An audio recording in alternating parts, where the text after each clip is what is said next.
are back. See, I knew it. Did you see how? Yes. Welcome. Hello. Guys, welcome to the Melanated Way. I am Linda. That is April. We are covering Match Me Abroad, Season 1, Episode 2 on TLC. We are loving it. I'm going to go ahead and do some housekeeping. Bottom of the screen, as you can see, is where you can support the show. Much always appreciated. Super chat, super stickers available as well if you still feel led. And let's take the time to take a moment and go ahead and like and subscribe over on this page, as well as April's page, Holloway Legal, PLLC. She's an immigration attorney / world traveler. To get all that on her page, she is streaming simultaneously. So like midwife Crystal said, hey there, hit that like for April. Thank you, dear. Shout out to the live chat. Yeah. All right, let's just jump into it. I love it. I love everybody. I'm rooting for everybody. I'm so excited about this show. I am loving the show so far.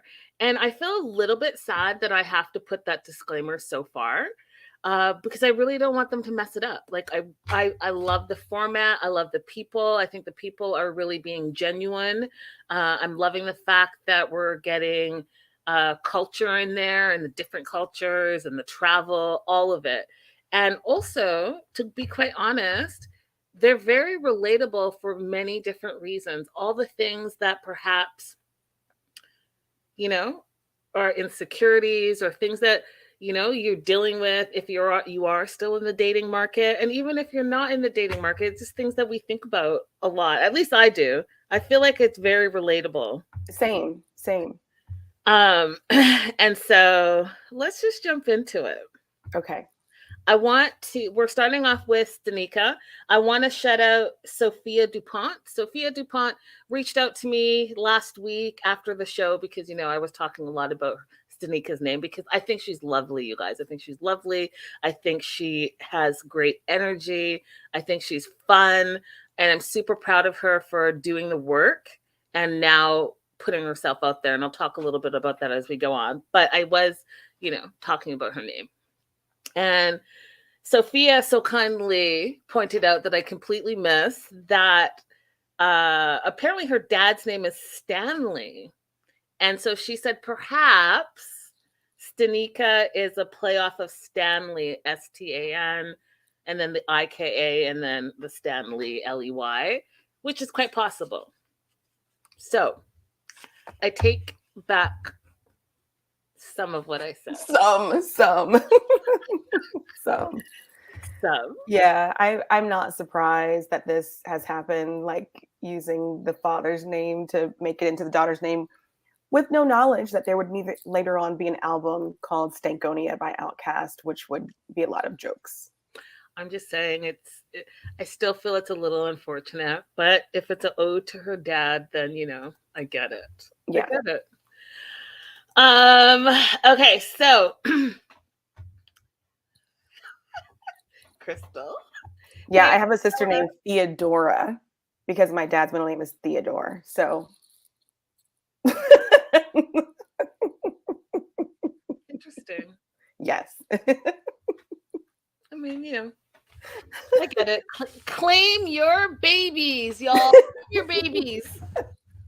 Name them. Junior and the second and the third. All right. Okay, so Danica, 32, if you guys remember, straight out of Mississippi, Jackson, Mississippi. In school, I learned how to spell Mississippi by that rhyme, MISSISSIPPI. Yeah, I still remember it. Oh, that's not what I thought you were going to say. What did you think I was going to say? M-I, crooked letter, I, crooked letter, I, humpback, I. I've never heard that in my life. The Canadians would never tell us that there's a crooked letter. Ever. We'll have like etiquette class, but we're not about to say a letter is crooked. But I love that. You have to teach it to me. All right, so she's nervous. She's flying to Morocco. And you guys have to remember, right? She's never been on a date before ever in her life as a 32-year-old. She's never been in a relationship. She's never really left anywhere outside of Mississippi.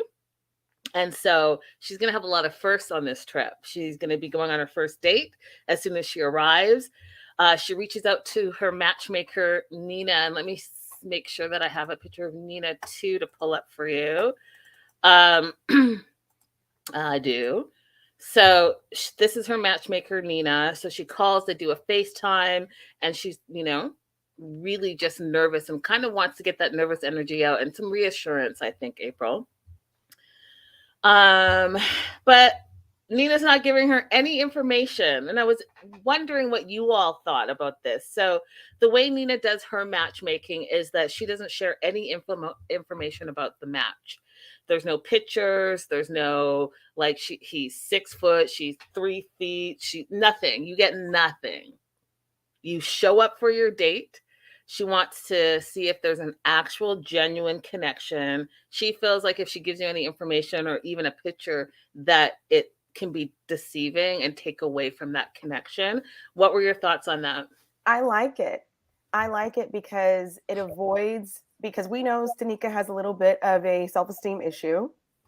So it'll avoid her looking at the photo and then being like, okay, is this person going to like me, or they're too handsome for me, or, and she's not going to have a chance to doubt herself based on the picture or to reject the other person just based on the picture. She's got to go into a blank canvas. I like that. Yeah. I mean, I think that it does allow you to be more open to perhaps someone that you think that you would not. Do you know what I mean? Like with any of the dating apps, you're swiping on that first 5 seconds. And, maybe the love of your life is someone that you didn't even spend 5 seconds taking a look at. April, go ahead and do that Mississippi thing, because apparently y'all know the song she's talking about. Crystal says, that's the only way I know how to spell it. Raydella says, okay, April. That's, like when I'm writing it, I have to M-I, crooked letter, I, crooked letter, I, humpback, I. What is, okay, so I only know how to do it. It is MISSISSIPPI. So crooked letter is SS. Uh-huh. And humpback is PP. Yeah. That is hilarious. That's so much more fun to say, isn't it? M-I, crooked letter, I, crooked letter, I, humpback, I. Yes. That's funny. Why are the P's humpbacks? And I'm not responsible for the rhyme. She's like, I don't know what the logic is, but it just I don't know. I just imagine a humpback whale coming out of the water. Carol, you and me both. You and me both are two of the people that are like, what? I like the crooked letter. Okay. I learned something new today, April. Every day with me, it's something new. I love it. So she's taking a lot of risks. Let's go back to Stanika. She's taking a lot of risks, and I have to tell you that I'm actually really impressed by her so far. And here's why. It does take a lot to go out of your comfort zone. And dating is hard and nerve-wracking as it is. And she is not only doing her first date abroad, she's going abroad for the first time. And what I really enjoyed about seeing her is that she's embracing the journey. She's embracing all of the newness and kind of just going with it. And I don't think a lot of people, when things are different and new, are like that, especially when they're traveling, right? And I've had that conversation many a times with you where, the stereotype of Americans abroad is often where's the Walmart, where's the Target, and where's the McDonald's, right? And she's not doing any of that. What do you think, April? Yeah, I'm really proud of her. She is keeping her authenticity. Or at least it seems that she is. Of course, I don't know her. Right. But it seems that she is just going to be herself and have these experiences and just see how it goes. Yeah, so far so good.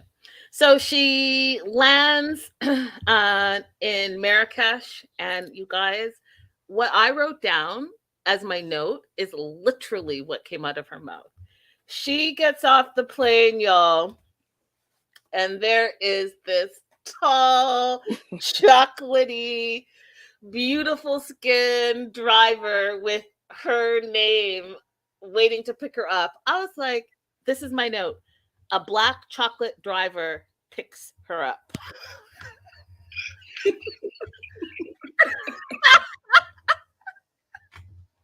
He has a name. I think his name is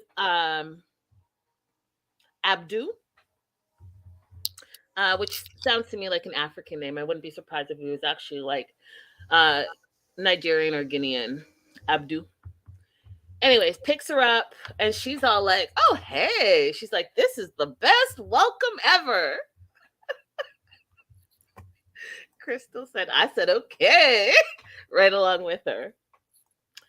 So they get in. And one of the things that, if you have not traveled abroad, one of the things that is really like a culture shock to you, in April, you can back me up and maybe give a story or two behind it, is the driving. When you go elsewhere, the driving is not like driving in the West, where there are clear rules and regulations and stop signs and stop lights, and everyone, for the most part, follows the rules. When you travel abroad, and a couple of examples I can give, when we go to Accra in Ghana, you know, we're all adults, but I've never driven there. And I've never driven there because the roads are the roads. There are no, like in the West, you have, you know, your white lines and your yellow lines that separate one side from the other. There is not that. You get in your car or your truck or whatever vehicle you've decided that you're going to be in for that day, and you drive. That's it. Like, especially like in Kumasi, I didn't see a red light for the longest time. I was like, you just go. And you got to remember, you're factoring in bicycles, motorcycles, big trucks, buses. And the buses aren't like, hey, there's like a bus stop here and we're just going to pull over. They will stop in the middle of the road. And you can be like, you know, right behind them. And you got to be prepared to stop because they're stopped and people are jumping off from the left, from the right. It's like a whole situation. So Stanika was like, woo, it is hectic here. She's like, oh, so hectic. You know, people just drive however they feel. And my note was LOL because that's true. And she's like, there's a car on my left, there's a truck on my right, and there's a donkey, and then the donkey snap, go, donkey, go.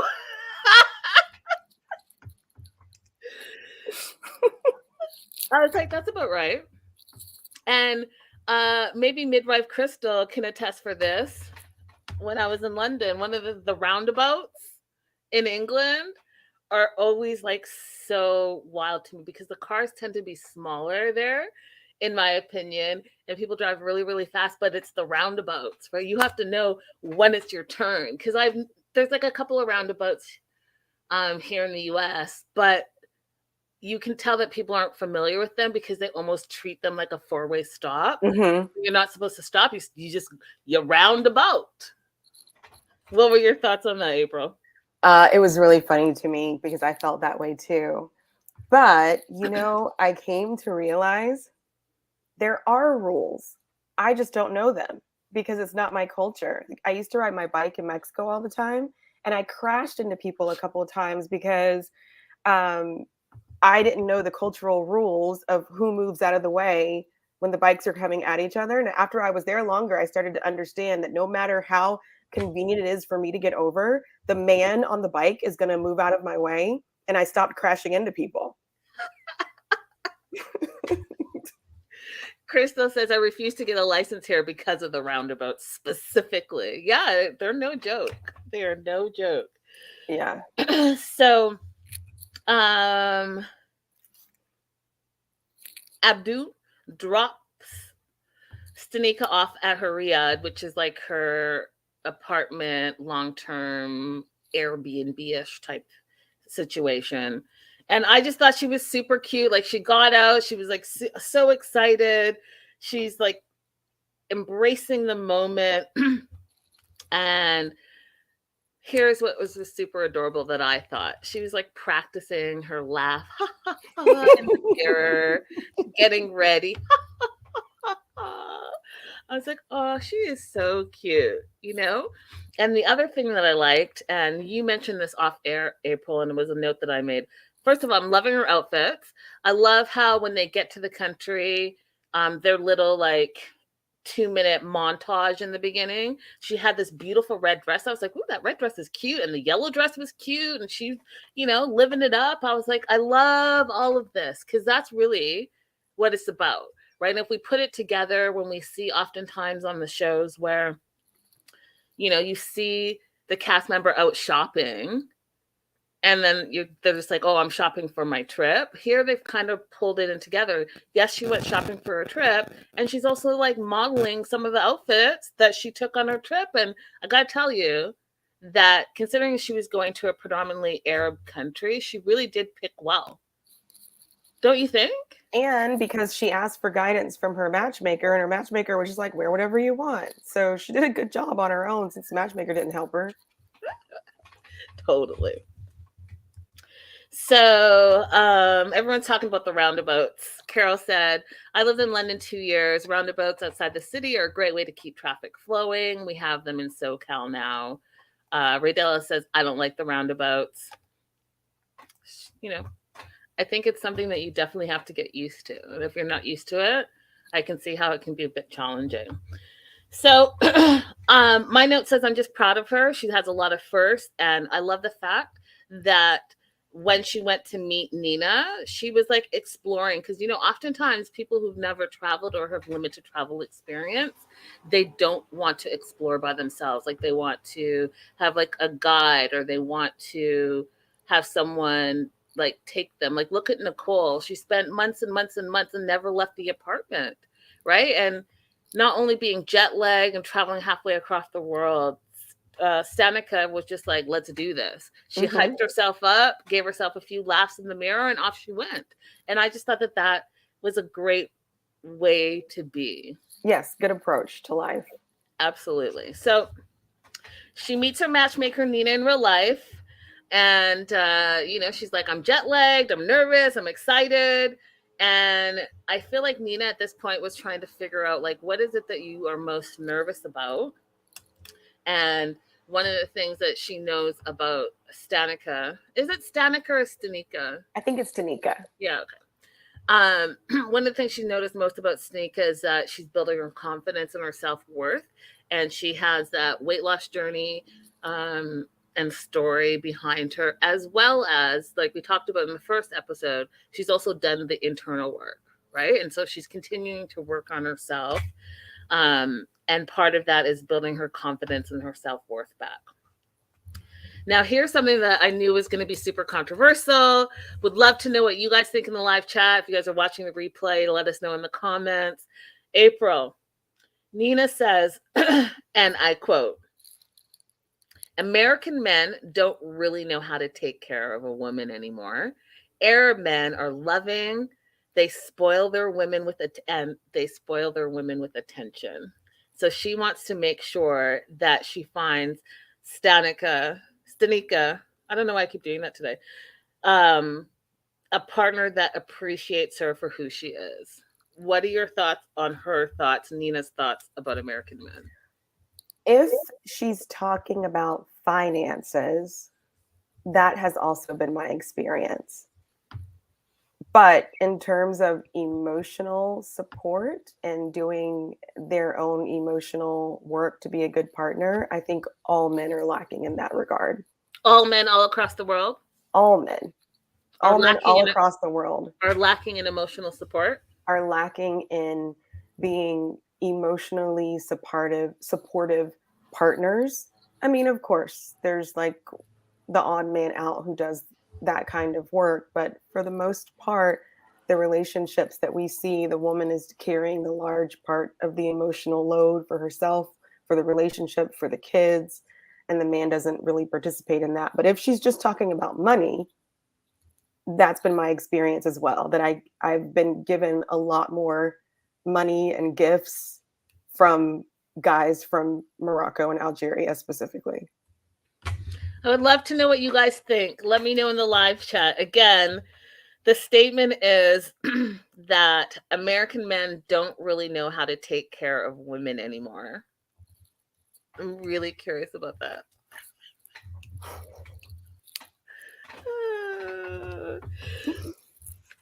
But that's what she says. And I have an opinion, but I'm going to wait. I want to hear what you all have to say first. I want to hear yours. I'm going to wait a minute. So all we know about Stanika's date is he's 41. Nina says that he's handsome. He's 6 foot. He's a tour guide. And his name is Nordy. He wants to find love. And here's for me where the red flag started waving just a little bit. He loves American culture and he wants to move to America. And my note just says red flag.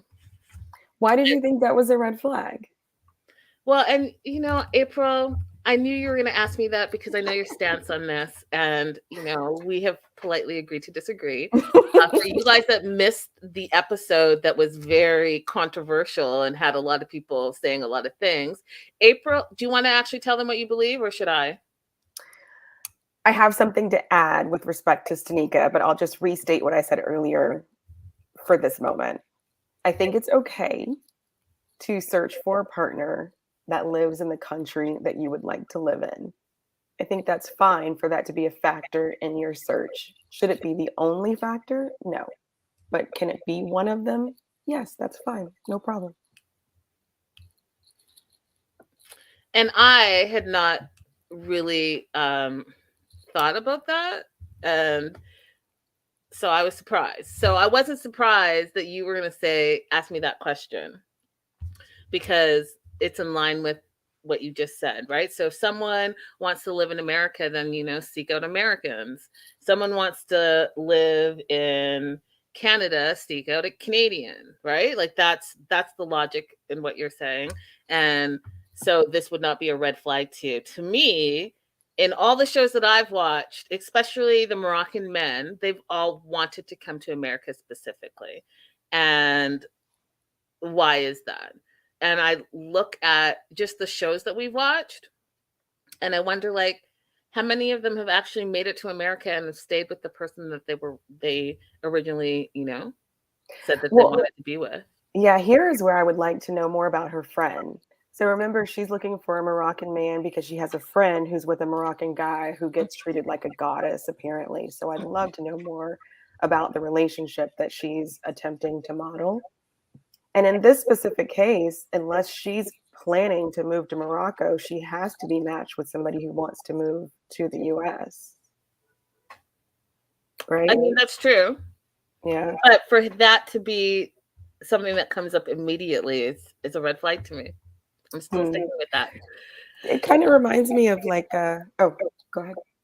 Renee says she has no idea. She hasn't dated any non-Americans lately in response to me asking if you guys believe that Nina is correct in American men not knowing how to treat women anymore. So no idea. I haven't dated any non-Americans lately, but I'm interested in hearing the thoughts of women who have. Joslo says, what else is supposed to happen? If they fall in love, then one of them will move. Lori says, my second husband is from the UK and he takes better care of me in every way. My first husband, who was American, absolutely did not in any way take care of me and was the opposite of supportive. SG says they don't want to take care of women. Black women mostly aren't taken care of. White and other women of color mostly are more cared for. Carol says, we hosted a foreign student at our university. She was from the Ukraine.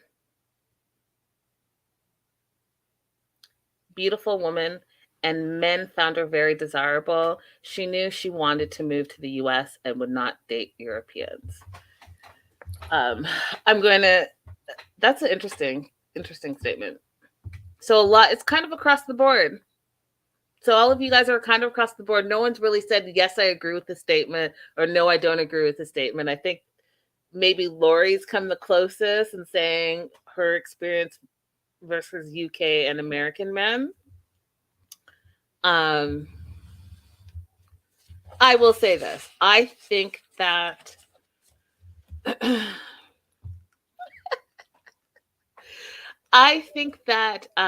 it's harder to date in America because of the fast pace and everything that goes on in America. Like, I just feel like there's so many options. You know, there's dating apps and there's clubs and bars and everything and anything, pop-ups and all the things, but like people are not really interacting in real life. Like, they interact online and then you interact briefly with the person that, you know, you swiped on for 2 seconds, and then you say it didn't work, and then you're having a hard time dating, and then men are this and this and this. And I also do think that we're living in a generation where it's all about like the physical and what you see. Like, how can you really know when you've not met someone? How can you know in the first 5 seconds? I'll tell you this. If I was on a dating app, which I'm not, but if I was on a dating app, April, and I have to swipe through these people, maybe those same people should show up like next week, because today I might be feeling a certain way and I'm looking at you and no, but maybe next week I'm going to look at the same person and say yes. It's very, you know, convoluted. It sounds like you're saying that capitalism has ruined dating by commodifying the dating experience into a money-making process using apps and shopping and restaurants and pop-ups. Yeah, I saw something on said social media where, and I'm paraphrasing, but it was basically like, we need to go back to the days where there were like drive-in movie theaters and you went out for ice cream and you went out for walks and all that stuff. Because, you know, if you look at that generation, they have the longest standing relationships. You know, there are people here that they get married, and I mean, look at Chris and Jamie. They got married after 9 days, and then they stayed married for like 2 days, and now here we are. Well, that wasn't well thought out from the very beginning, but I'm just saying. All right, so she's gonna have, so Stanika's gonna have this date with Nordy, and Stanika is so nervous, and she's so nervous, April, that she wants her matchmaker Nina to go on the date with her. And Nina says that's not something that she normally does, but she will do whatever Stanika wants to do because Stanika is nervous. But at the end of the day, she's also the paying client. Mm-hmm. Right? So you're going to make your client happy no matter what. So she's like, you know what? I'll go with her, make her comfortable. And then, you know, if things go well, then, you know, I'll just go ahead and take a walk and let the two of them work it out. I love the date. So the date's going to be a walking tour date. What did you think of that? I love it because this is apparently his profession. He does tourism. And also Morocco is a gorgeous, if you're into architecture, Morocco is a beautiful, beautiful place to visit. So there should be quite a bit that he can share and talk about. And I love it because everything that I'm telling you, that I say that we miss the ball. So now guess what? Not only is she traveling for the first time, not only is she, you know, abroad and she gets to experience this great culture, she gets to do it while she's walking, which is in line with everything that she's been working on as an individual. And you, us, the viewers, also get to see what she sees, hopefully from her point of view. And I just think that it's beautiful. That's exactly what I wanted. I'm like, if we're going to be filming abroad, show people from their homes abroad. Don't just show me a 2x4 cafe where they just like have this walking tour. So I just think it's perfect. One of the things that I feel is relatable, and April, you can tell me if you feel the same, was one of the things that Stanika is most nervous about is that there's going to be a connection. She wants to, you know, she's worried if he's going to like her, if she's going to like him.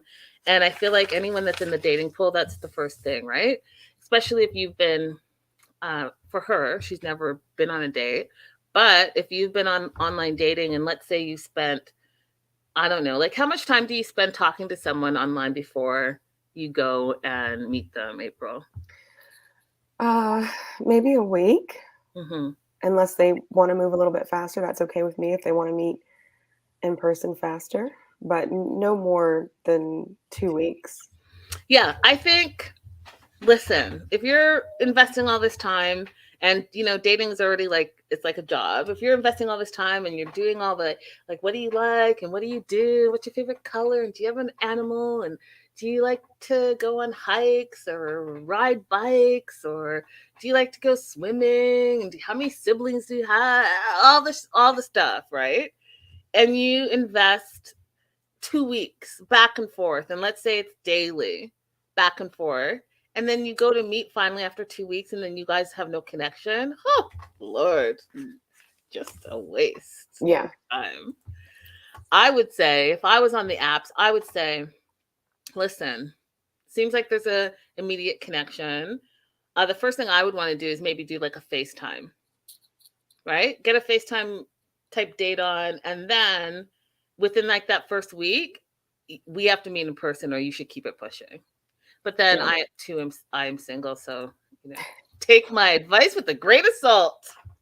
I like to do a quick FaceTime because for whatever reason here in DC, a lot of people set their location here, but they're not really here. Oh, where are they? In Virginia? In other countries. Oh, wow.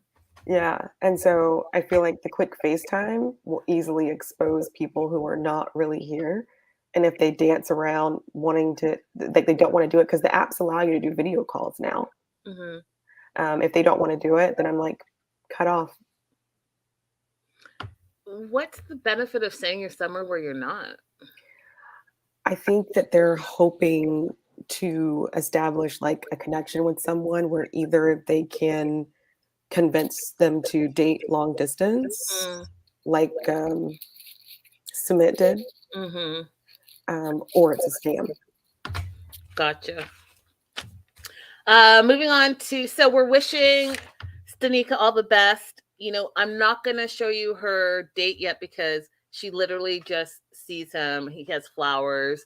And so we'll see it on the next episode and we'll talk more about that. Susan, what are your thoughts on Susan so far? What were your thoughts on her segments before we jump into the details? I don't know what to think about Susan. I like her. I'm rooting for her. But I don't know how well she knows herself yet.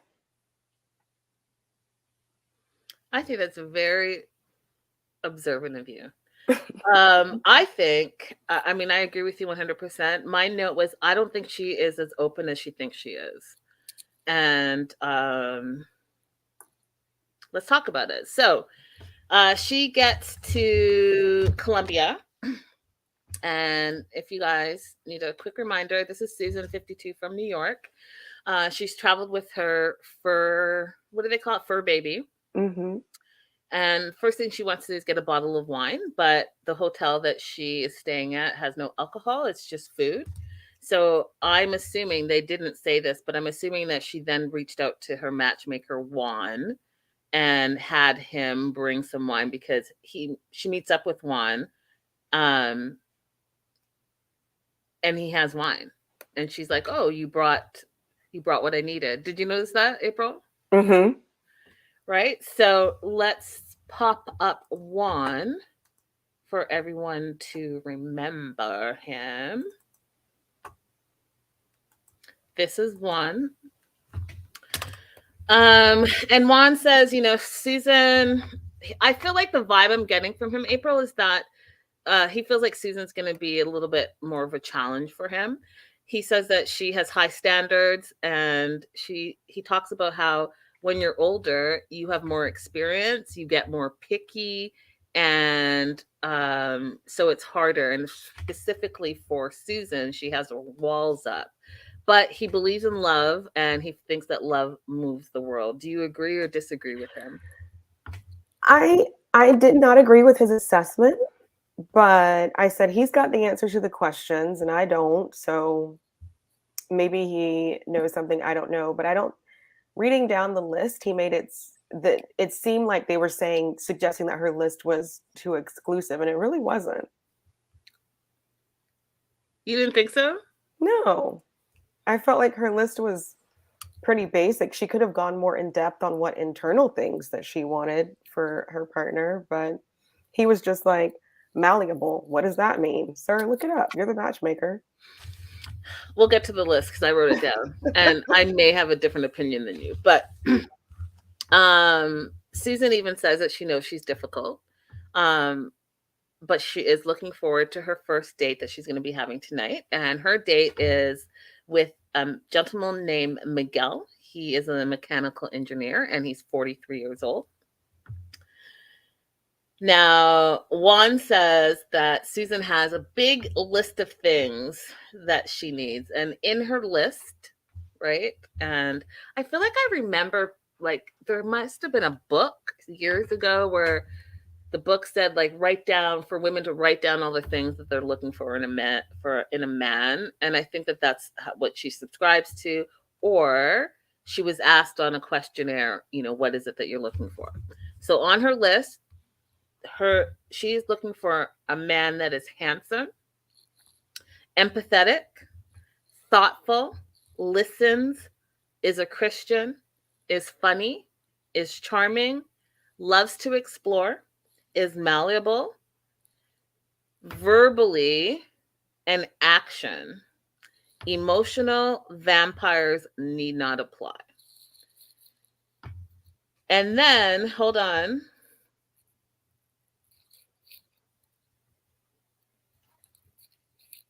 She also has the hair test where she wants her man to have a full set of hair or full head of hair.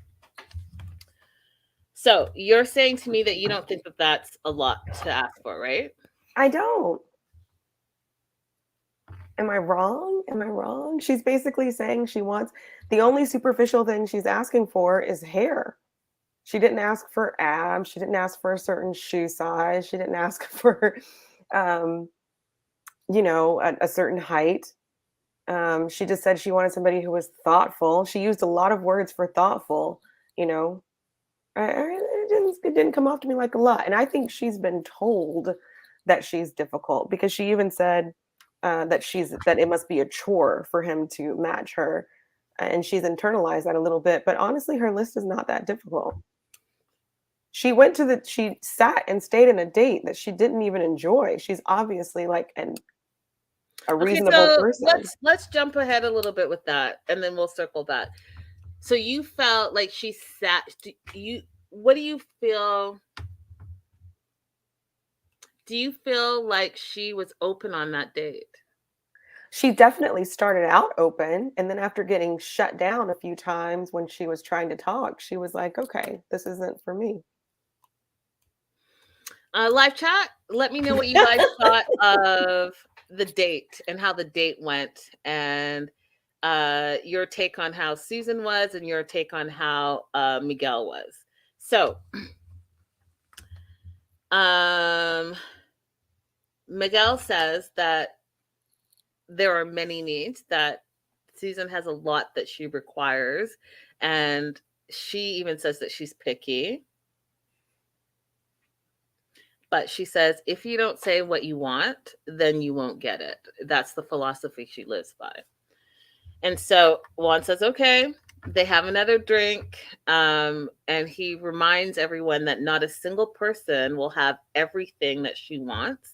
So he thinks that she uses it as an excuse not to let someone in. So if they don't have all of these things, she doesn't let them in, because he's also said multiple times that she has the walls up. And I feel like we also should remember that, she was married at 23, divorced by 26, and she's yet to be in a relationship since then. And now she's 52 looking for love, right? So in my humble opinion, I think that there has to be a bit of truth to what Juan is saying. And Juan is trying to help her explore whatever those walls are so that he can take them down, or help her take them down, or guide her because I think that what she thinks she's putting out there from an outside perspective is not what is being translated. Renee says the date was awful. Carol says Miguel isn't going to like seeing himself on TV. He did not come across well. He did not. And Crystal says Miguel can't read a room.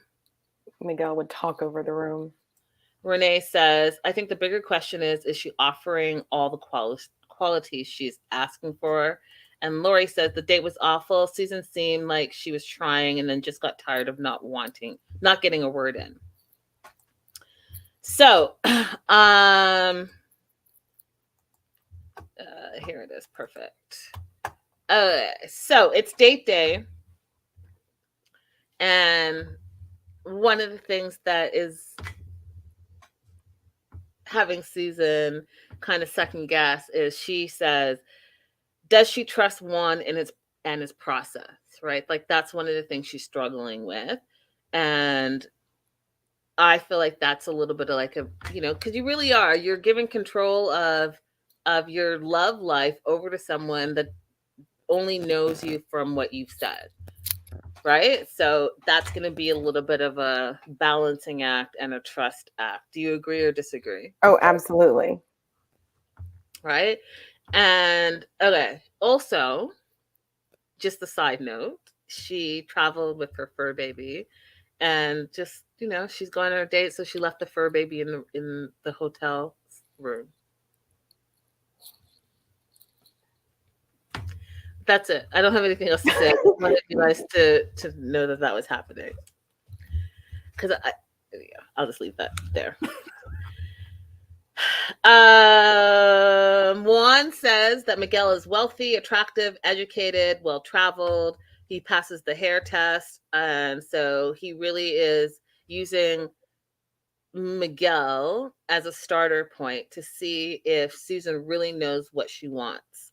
When she says, all the things that she listed about thoughtful, empathetic, handsome, hair, all the things, if those are actually really things that are important to her, he has a lot of the qualities. So he wants to see, if you say you want this, here he is.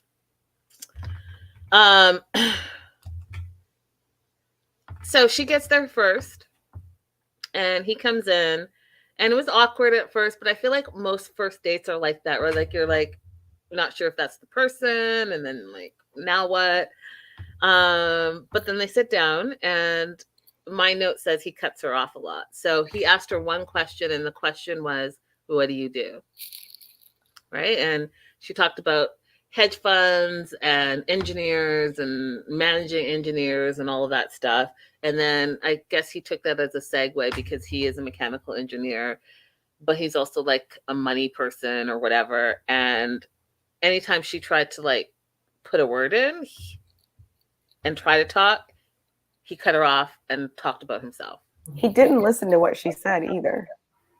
Well, there wasn't much to listen to because she didn't really get that first question, she said that she managed a hedge fund, and then he was like, I'm more into the money side. Okay, what did you just hear her say? Yeah, it was interesting because at first I was like, is he trying to just do like his highlight reel and be like, hey, these are the great things about me and I'm well traveled and well versed and I'm rich, bitch. No, just joking. That's but it came across to her as him being arrogant, boring. She noted that he never once asked her anything about her, except for that very first question. Now, he goes on to talk about his watch and how his watch is now worth 3 times more than it is, and blah, blah, blah, blah, blah, blah, blah. Here's Miguel. He is handsome, but I think that he did talk a lot about himself. And I agree with the live chat. Like, he is not going to like how this got edited because he did come across as a bit pompous. Do you want to add anything before I go on? Maybe more maybe nervous more than pompous, but definitely not a listener. Does a nervous person take off their watch and tell their date that they spent X amount of dollars on a watch and now it's worth 3 times more? I think it's possible for a nervous person or a socially awkward person to have that kind of behavior. If Susan wanted to, she could have helped him out by saying, "Hey, I didn't get a chance to finish what I was saying." But I think she's just like, "No, it's not going to work for me."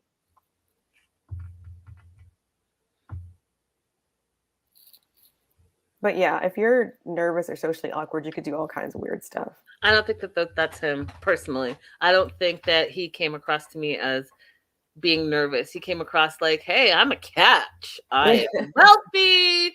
I got this expensive watch on. Let me go ahead and order for you. Now, listen here, y'all. I'm about to go off on a little bit of a tangent. There are 2 things I'm about to go off on, and let's talk about it. First thing, April, do you eat meat? Yes. Okay. For those of us that eat meat, how do you order and cook your steak? Medium rare. So let me know in the live chat. If you eat steak, how do you make or order your steak? This is a real question. Okay. So I did agree with her assessment, right? Like first time, first date, you want to see if there's a connection. And you don't want to have this elaborate dinner where you have to sit with the person and talk and go through a whole meal with them. Maybe you have some tapas, a few snacks here and there, maybe a drink if you drink, and you keep it pushing. And then if you feel like there was a connection, then you move on to the next date or plan the next date. But here, okay, so we have medium rare for April, medium rare for Carol and Peggy and Renee, and medium for Raydella. I agree with all of those statements.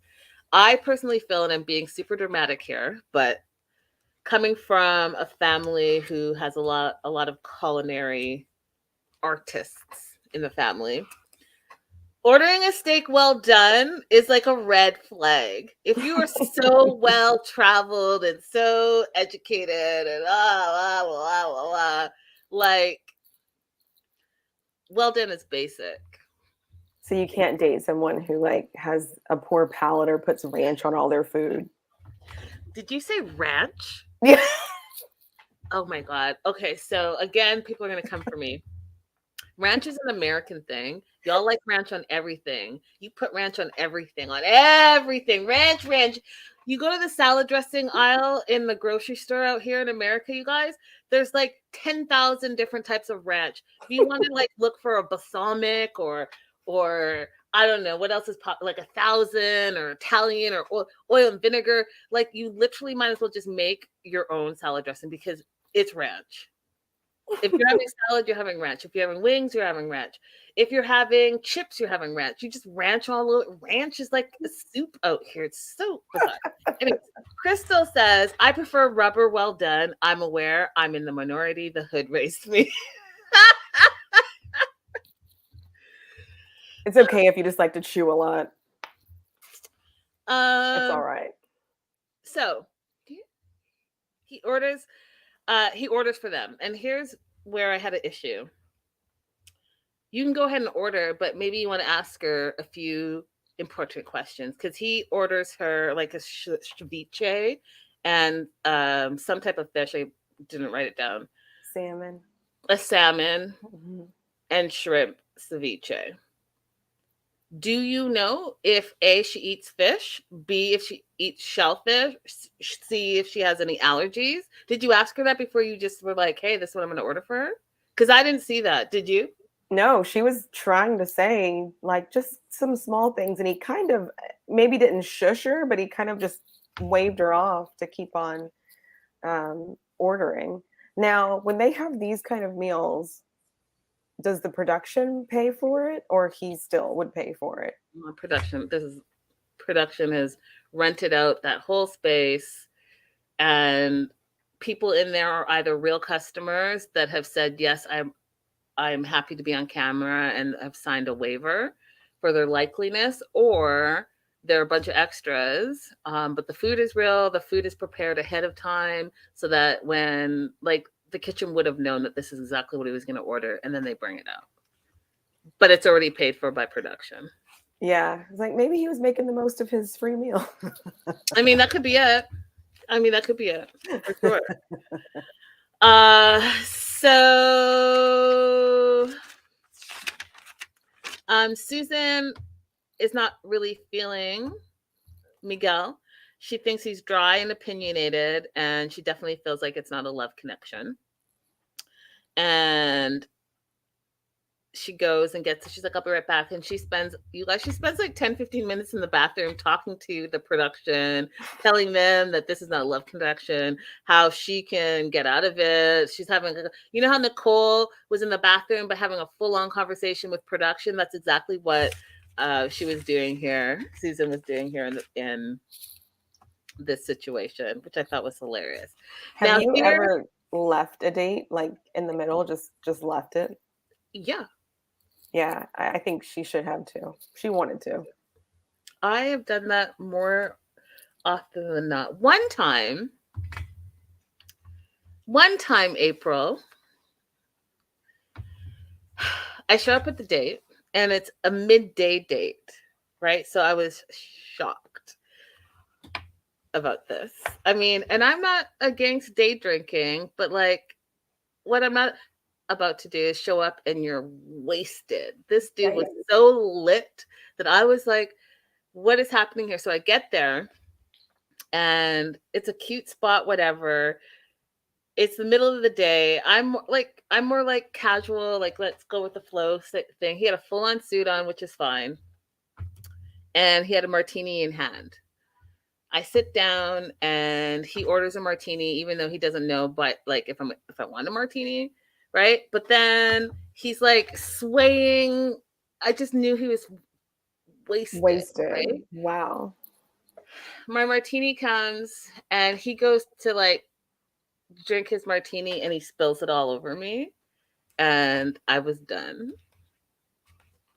And, you know, a lot of my guy friends said that I didn't give him an opportunity, that maybe he was super nervous and he showed up early and started drinking, and maybe he didn't eat anything and that's why he appeared to be super drunk and I should have given him a chance. Well, like, what would we have talked about? He's friggin' wasted.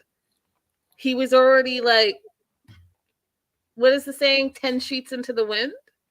Yeah. Before I got there. So like, there was no way there was going to be any type of anything.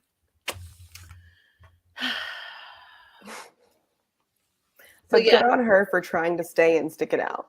Well, she was really trying to escape, but I think the only thing that kept her there was the cameras. Now, the other thing I wanted to talk to you about before we move on to the next person is it's so interesting how two people can see one situation completely different, right? So Susan assesses the date and says, he's dry, opinionated, definitely not a love connection. He says, date's great. She's a cutie. They have a lot to talk about.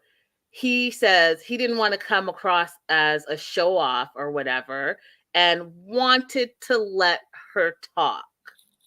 He did not. I was like, does he think that that's what happened? Is that really his assessment? Because she didn't get a word in. And you don't want to be a show off, but then you talked about how much your watch was and actually took it off. Like, are we?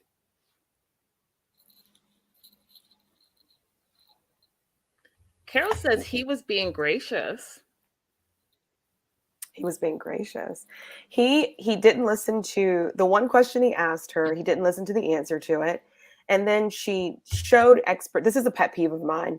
When you're a woman and you show expertise in something, and then the man still insists that he must teach you about that thing, that is a pet peeve. She showed expertise in watches. She's very interested in watches, and he still proceeded to try and teach her about the quality of his watch.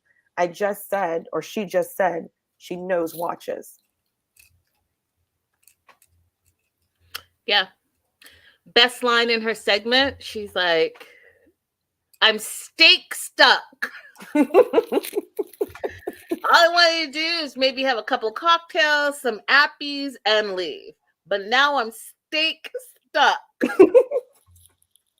And you know your steak stuck, especially because he ordered his steak well done, which takes a lot more time. So she's plotting her escape. But that's not going to be in the cards for her. And there's a couple of reasons that it's not in the cards. It's because, you know, she's on TV and there's camera people all around. So instead, she just decides that she's going to stay in the restroom for as long as she could. She finally comes out when the food is dropping to the table. And he decides that his word is going to give a verbal resume about who he is, where he grew up, he even brought up an ex relationship on, you know, the first day, which, you know, everyone says is a no-no. And she thought that the skies were opening up for her and she was about to be able to leave the date because she heard thunder. She's like, is it about to rain? And, you know, they're clearly on an outside patio or part of an outside patio at this restaurant. So she feels like the Lord is saving the day. We're about to be rained out. So she wants to use it as an excuse. She's got these white pants on. She gets up and runs. But, you know, of course they have consideration for rain. So they closed the patio roof. April, she was so disappointed. She was so disappointed. She's like, I'm going to have to wrap this up myself. So it's not an act of God. It's not Mother Nature. None of this is working for me. She's steak stuck, y'all. So she sits down and she's like, you know, my pants are wet now. You know, we should probably just wrap it up. He's like, what? No dessert? And she's like, no. And then he wants to see her again. He's like, oh, well, we should see each other again. And she looked at him all puzzled. And she's like, this is not a love connection. And even after that, April, what did he do? He still wanted to go out with her again. He said, oh, you know, that's how women are. They come and they like, basically they're gonna show up and they're only gonna give you a little bit because, you know, it's a first date, but she'll want to go out with me again. Someone in the live chat said he cannot read a room. You are clearly not reading this woman and you're not reading the room. No. Terrible first date. Yeah, first date, not listening, mansplaining, not being able to accept her individual choice and blaming it on all women being one way. Just so many things wrong with Miguel. So many. I think Carol didn't hear our thoughts about the dog in our first episode. Do you want to address this question? I do not understand it. I think it's limiting her ability to be able to date freely and explore the country. That part, Carol. Everything that April just said, I second that motion. Okay, we're moving on to. Uh-oh, we lost Linda. She'll come back soon, I'm sure.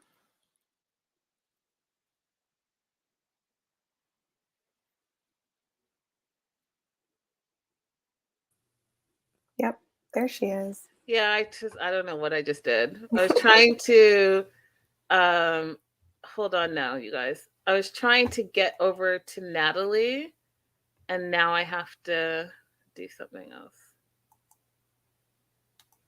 I'm so excited for Natalie to be on the show. Oh, we're not done with him. Okay. No, we are. I was trying to go to Natalie, and I don't know. I just popped myself off of my own show.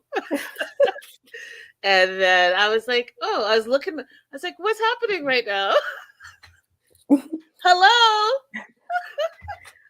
Okay. Yeah, I'm so excited to see her on the show. I like to think myself like a diverse person who's met and been around a lot of people. I've never hung out with a person from Sri Lanka. This is going to be a whole new experience for me, learning about the culture and the language and everything. How fun.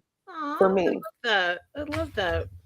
Okay, so like we learned last week, you guys, there is going to be multiple people with one matchmaker. So we are meeting Natalie for the first time, and I'll give you what the synopsis says before we get into it. So Natalie, it says, California, Natalie is on the hunt for something new and exciting. She'll have to leave behind her conservative Sri Lankan mother and get out of her comfort zone in order to find true love in Colombia. What we learn about Natalie is that she too loves Colombia, did a study abroad in Colombia and loves Colombian men now. And so she is going to have the same matchmaker as Susan. One is her matchmaker. So, overall thoughts on Natalie for her segment before we jump into the details, April? Open, honest. It seems a great relationship with her mom. Even though mom, it's not ideal for mom, she seems supportive. So I'm excited. I loved everything about it. I can super relate to everything that Natalie is going through as a first generation African. I love that you guys are seeing this, and I talk about it a lot. We talked about it a little bit yesterday, how there is this balancing act between, like, for me being a Canadian but also being an African, and Natalie talked about it a lot, her balancing, being an American but also being Sri Lankan, also being raised by a clearly conservative family but also wanting to do your own thing. For me, she's super relatable on so many levels, and I'm excited because you and I often talk about culture, and I give you, like, you guys little snippets on how I was raised and what my personal culture was like. And so I just find it super relatable, and like all of it, down to like her going to UC Berkeley and like my family having a whole intervention because I was supposed to do the whole law thing and law school, and I'm looking over here like you guys can see on my boat, but you can't. So all of it. So Natalie, 25. I've never heard of this, so I'm not sure if I'm going to say it correctly. And I could have looked it up, but I didn't have enough time. Is it Menifee, California? Oh, I don't know. Menifee, Menifee. If I'm saying it wrong, you guys look it up. But you guys, I'm sure someone will tell me. Y'all like to correct me, and I'm all for it. But she's from California. I'm assuming it's a smaller town in California.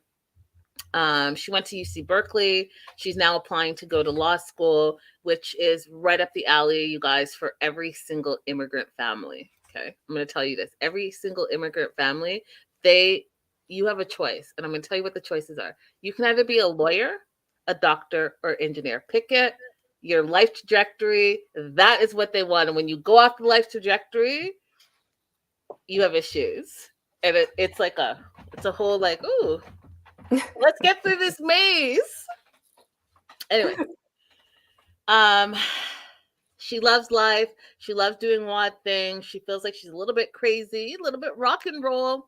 First generation Sri Lankan American, raised in a very conservative view in life with her family, and she's torn between two worlds. Then we meet her mom, and her mom and her have obviously a very close relationship, but her mom is definitely into the whole pre-arranged marriage and has been setting her up for some time. Her mom thinks that the last man that she found was her, quote, best match, because he was well educated, he was tall, and everything was fine with him. What we learn here, which we can also apply to Rishi in The Other Way in his family, one of the things that Natalie's mom was concerned about and is concerned about is that not only are you marrying this person, you're marrying their family, and you want to, for them, they want to make sure that their families mesh. Everything is equal in the family so that the families are part of this whole situation. And so that's why the mom feels like this last match that she made for Natalie was perfect, because he's all the things. He's educated, but most importantly, his family and our family get together and connect and are relatable.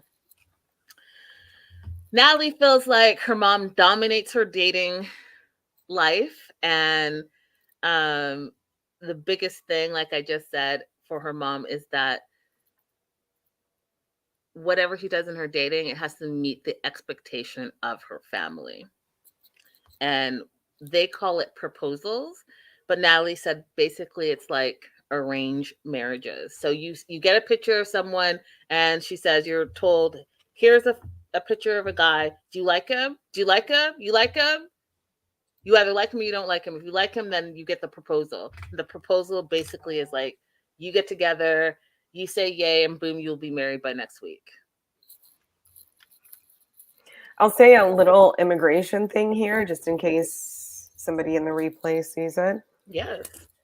If you go through one of these kinds of marriages where your family presents you the person, you marry them, then you file a petition for them.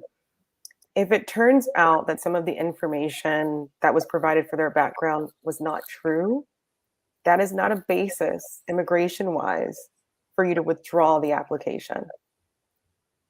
Okay? It happens more frequently than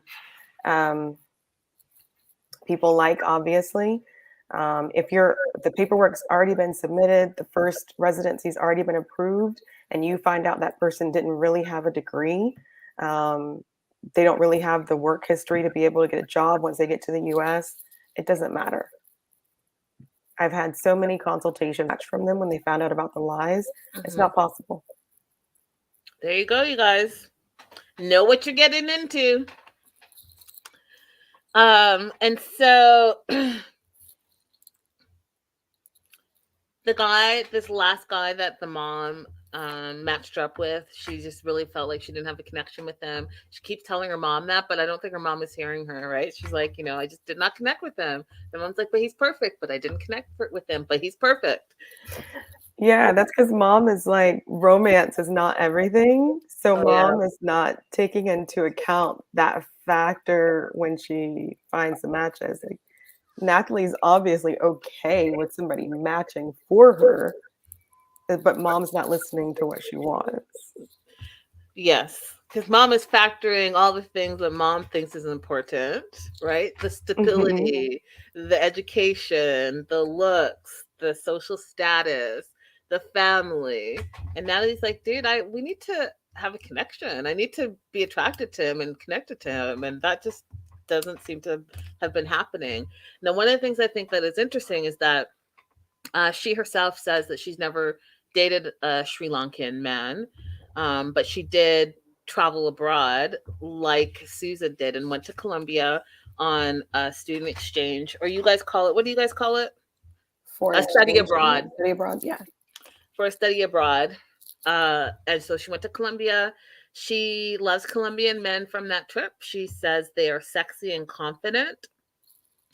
And she's hoping that they will help her with her feelings of being sexy and confident and take her out of her own little shell, because she's not comfortable in her skin in that way, which is crazy, guys, because again, this is how, like, when you see someone from the outside, you just really don't know what people are dealing with on the inside, because she's gorgeous. She's drop dead gorgeous, guys. She's super beautiful. She's got a great personality. So it seems like so far she's open to like life and likes to live life, but she has her own insecurities, which again I just think is like also relatable.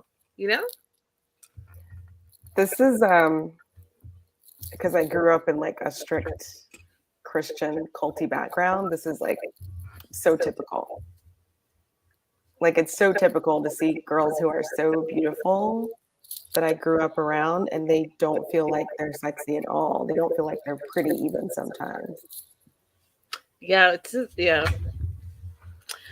just very interesting. And then April, there was this weird little, and all I put, this is my note: booty, bidet, clean. Super random. Don't you think that whole little 2-second segment was random and came out of nowhere? Yeah, I wanted a follow-up question about exactly what that meant. Like, Yeah, what has she experienced or what right. has she seen And what that and what's the backstory on this? Why was that just like a one sentence with no backstory? Because Yeah, my mind went all the way left and all the way right. Like there was a lot in between, y'all. I was like, this could be a lot of. It could be sexual, it could not be sexual. It could be like a specific like um OCD thing. Like there was a lot. It was random, and yeah, guess what? We didn't get to find out. we didn't. She had another throwaway sentence earlier that we didn't get more information on. She said she hadn't dated a Sri Lankan guy because there were too many expectations. What expectations? I want to know more about that, Natalie. Mm. She too went shopping for her trip to Colombia. She went with her mom. And her mom is being open to her going to Colombia, but I feel like her mom is like, yeah, go to Colombia and do whatever you got to do, but like you're not going to stay in Colombia because that's not our plan. And you can go and think that you're gonna get this matchmaker, but this matchmaker doesn't know us. He doesn't know our family. Matchmaker doesn't need to know your family, just needs to know Natalie, mom. Um, and so the mom gives like the whole lecture about life is not all about romance. And so she wants to make sure that when Natalie goes and gets matched up with someone, that she's not just romanticizing and using that solely as the factor of the man that she wants to be with. She's like, don't do everything your way. You need to think about your parents too. I was like, see, that's that whole cultural thing where you have to like, it's like you're dating the whole family, Mm-hmm. right? You're dating this person, but you're dating everyone that's part of the family, and the family wants to be involved and make the decisions as well. Um, so Juan, again, like I said, Juan is going to be her matchmaker.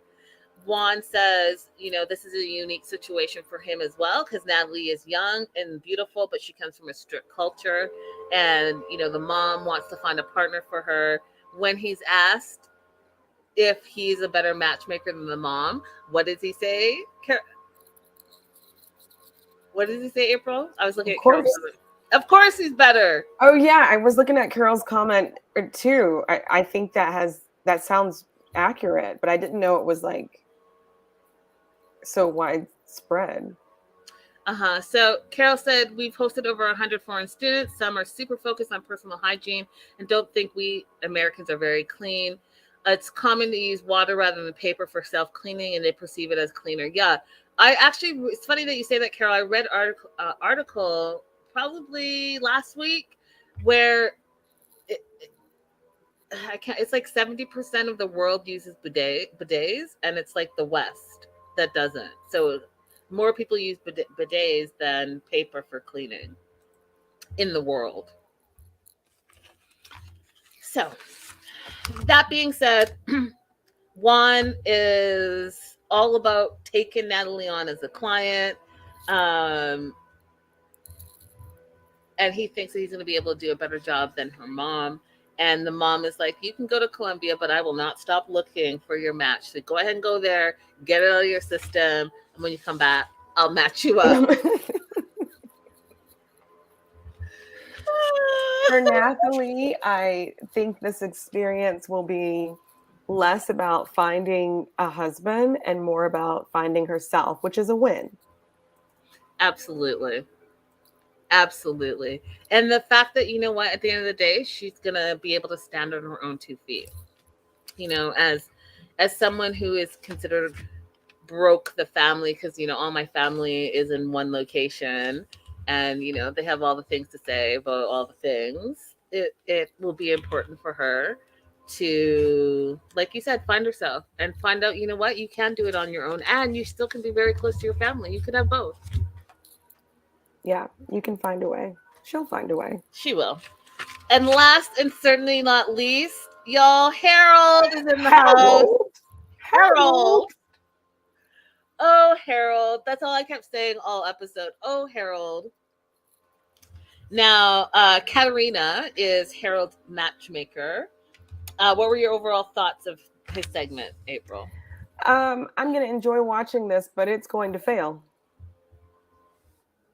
He's going to fail. He's not going to find his match. I don't think that Katarina has shown herself equipped to find a match with him, and perhaps she wasn't given the right information to even make a match for him. This is going to be, all I'll say, you guys, is buckle up. We are in for a ride, and it is going to be bumpy. Oh, Harold. Okay, so he's landed in Prague. He feels great.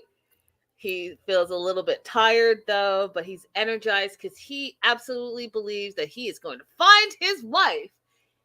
So much so that he believes on his first date he's going to fall in love.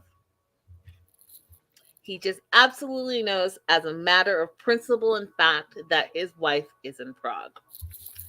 Now, as you see, the suspenders, I feel, April, are going to be an issue at some point because they were brought up in the first episode and they were brought up again in the second episode. And, they don't do anything that doesn't, like, they just don't do anything for no reason. So they're forcing us to make sure that we remember about his suspenders for some reason.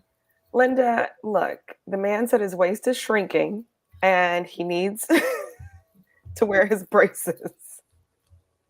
He did say that. He said a lot of things, April. He said a lot of things.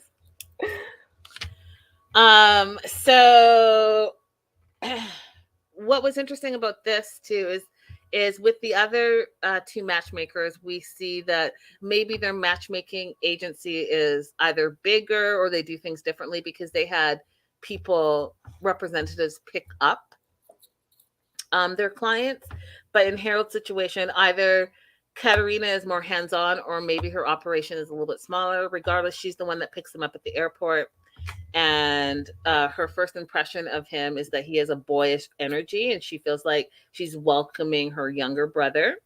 And she feels like she's going to have to look after him while he's in Prague. One of the things that I was kind of proud of him, April, is that, it looks like for the 3-week stay, he traveled light because she was surprised on how little luggage he had with him. And they get in her car. I don't even think it was a ride share. I think it was her car because she was driving. And he talks about how he hopes to meet his true love. And she hopes that he meets his true love because she really is, what did she say? Romantic at heart. But she also acknowledges that they're going to have a lot of work to do. And I was like, that is the understatement of the decade. Yeah. So, do you want to add something? Maybe I'm wrong. I don't think that he interpreted her first comment correctly. I thought when she said he had a boyish energy that she was talking about the way that he carried himself, but he interpreted it as like how healthy he was. Yeah. So there's a couple of things I want to say about that. Absolutely, he missed that. I feel like he talked about how with a person who is autistic, for him specifically, he needs someone to be more direct. And I think that she was not direct enough in that situation. Like, if you think he's immature, then tell him that, because that's how he's going to translate it. But if you're saying he has this boyish energy, he's translating it, oh yeah, I mean, like, young, and I look young for my age and all the things. So yeah, I eat well, sleep well. So I'm disappointed in that, and I'm wanting some confirmation from her, because she did say in the first episode that she has experience with autistic people and dating. So, like, I need some clarification for sure. So she says that she's hoping to find Harold true love if he's open to her suggestions. First suggestion or first comment she makes is his impression. He comes across as a young boy, and she says to him that he doesn't look his age. So if she was trying to say you come across as being immature, then she should have said that, because as soon as you say young boy and don't look your age, I would think the same thing. I would think, oh, you think I look, young and fresh. Cool. I eat well, sleep well, which is what he says. Yeah, her language has to be much more precise. Second thing, her recommendation is that she's like, how tall are you? And Harold says he's 5'8". And she's like, are you really? Because you look to me 5'6" rather. And then he says, I'm getting older, so maybe I'm shrinking a little bit. Did you believe that, or do you think he was lying, April? I don't believe that. I think that he was lying and that he knew he was lying. Facts. Facts. That's what I think too. Now, this was the line of the episode for me. It was the line of the episode for me. And I loved it. And this is the line that Katerina said. If a man has strong charisma, he can be as short as Napoleon, but I really need my clients to tell me the truth. So go ahead and be a shorty, but you can't be a shorty and a liar. Right. You can be a shorty with a great charisma and attitude, but you can't be a great attitude and short and be a liar. Right. But he's probably watched these shows and is like, well, and lied about his height. Right. She goes on to say, if you lie to me, then it's just not a good look, because if you're lying to me, then you're going to lie to your future partner, and it's just not going to work out. So you have to be open and honest with your matchmaker, because if you're proving to be a liar, then she's not going to be able to match you up appropriately. And the third, and something that I continue to say, there's a reason that they keep bringing up.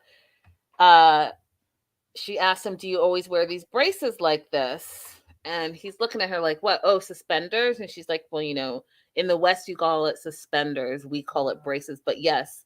And then he says, yeah, because my waistline is shrinking.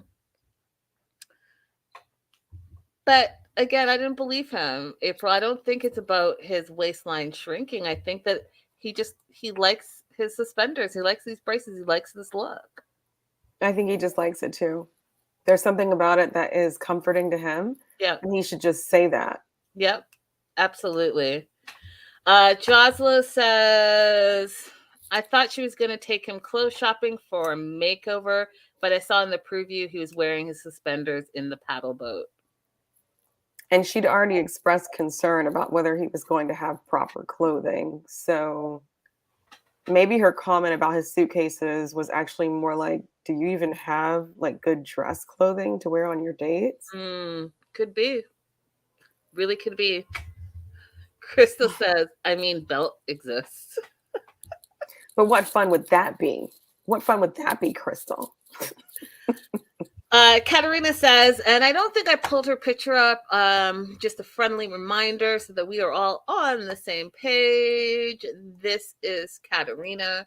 Katerina says Harold's going to be a challenging case for her, but she's here to support and guide him if he is open to it. I think that is really going to be the challenge for both of them. I think that, yes, he indeed is going to be a challenge, but it's going to be a challenge for her, especially if she wasn't as truthful about working with autistic people before in a dating environment, right? Like, you can't just think, in my opinion, you can't just think that, oh, I'm going to baby handle him and think that that's going to be enough. You're going to have to be very, very direct. You're going to have to mean what you say and say what you mean. And you're also going to have to tell the people that you match him up with that this is what they're walking into and how they're also going to have to be in order for him to clearly understand and connect on a proper level. Do you know what I mean, April? Exactly. Is that making sense?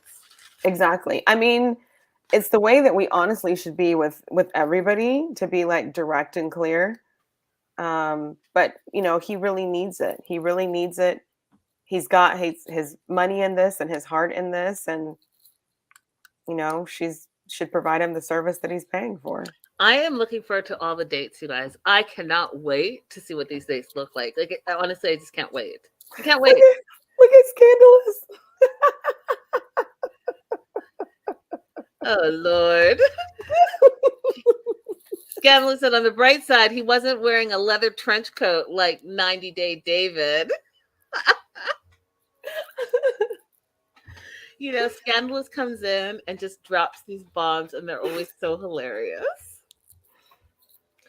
Yeah, so I'm really looking forward to the dates. I'm really looking forward to meeting. And you guys, again, we have not met all of the cast members. I think that there are 2 or 3 left that we're still going to meet. Or top hat. That part. Caesar's top hat. Oh, Lord. Y'all are victimizing me. We've sent like the worst dressed representatives from America to the Czech Republic, Ukraine area. Guys, I'm loving the show though. Overall, I'm loving it. I feel like it's a breath of fresh air. Oh, hey, Clara. Hey, girl. Hey, I'm so glad that you caught our live stream too. Hello. But we are wrapping up, Clara. So next time. You guys, make sure you like and subscribe over here at the Melanated Way, as well as pop over to April's page, who is streaming live with our show right now as well.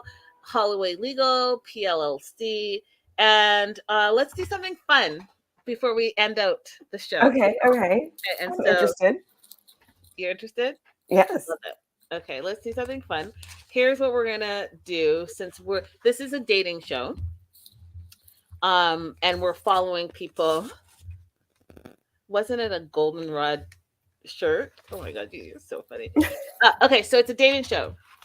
And we are, as I've just popped in my head right now, so we're going to go with it. We are going to go on a dating journey. And I'll write it down so that we can refer back to it week to week.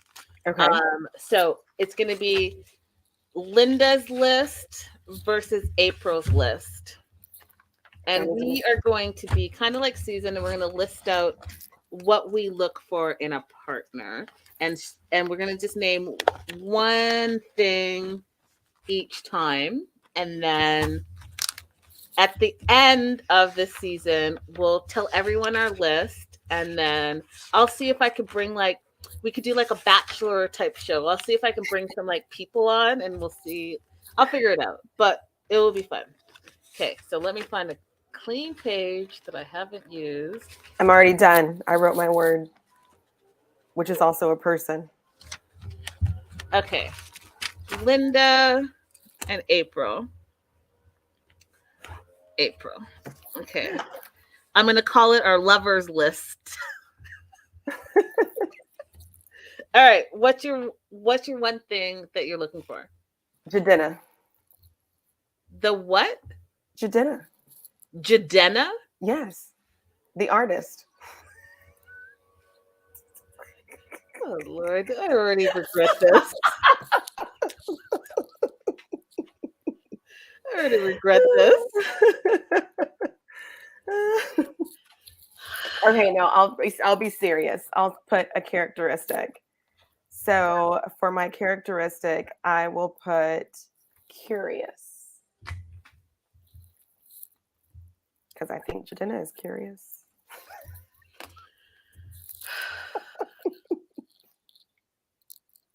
He is, Crystal, isn't he? Yes. Okay. Your breakfast, your lunch, your dinner. Ooh. Oh, God. What was happening? I feel like we were almost out of here, and I had to have this idea, and now we've just gone off the rails. Okay, so my word is going to be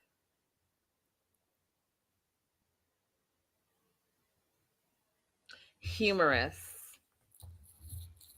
Good word. I like that word. All right. So we have a running list, and every week we will add to it, and we will come up with our dream partner by the end of it. Perfect. All right, you guys, thank you so much for being here with us. We appreciate you guys in the live chat, as well as all of you guys that are going to be watching the replay. Again, don't forget to like and subscribe, and tell a friend.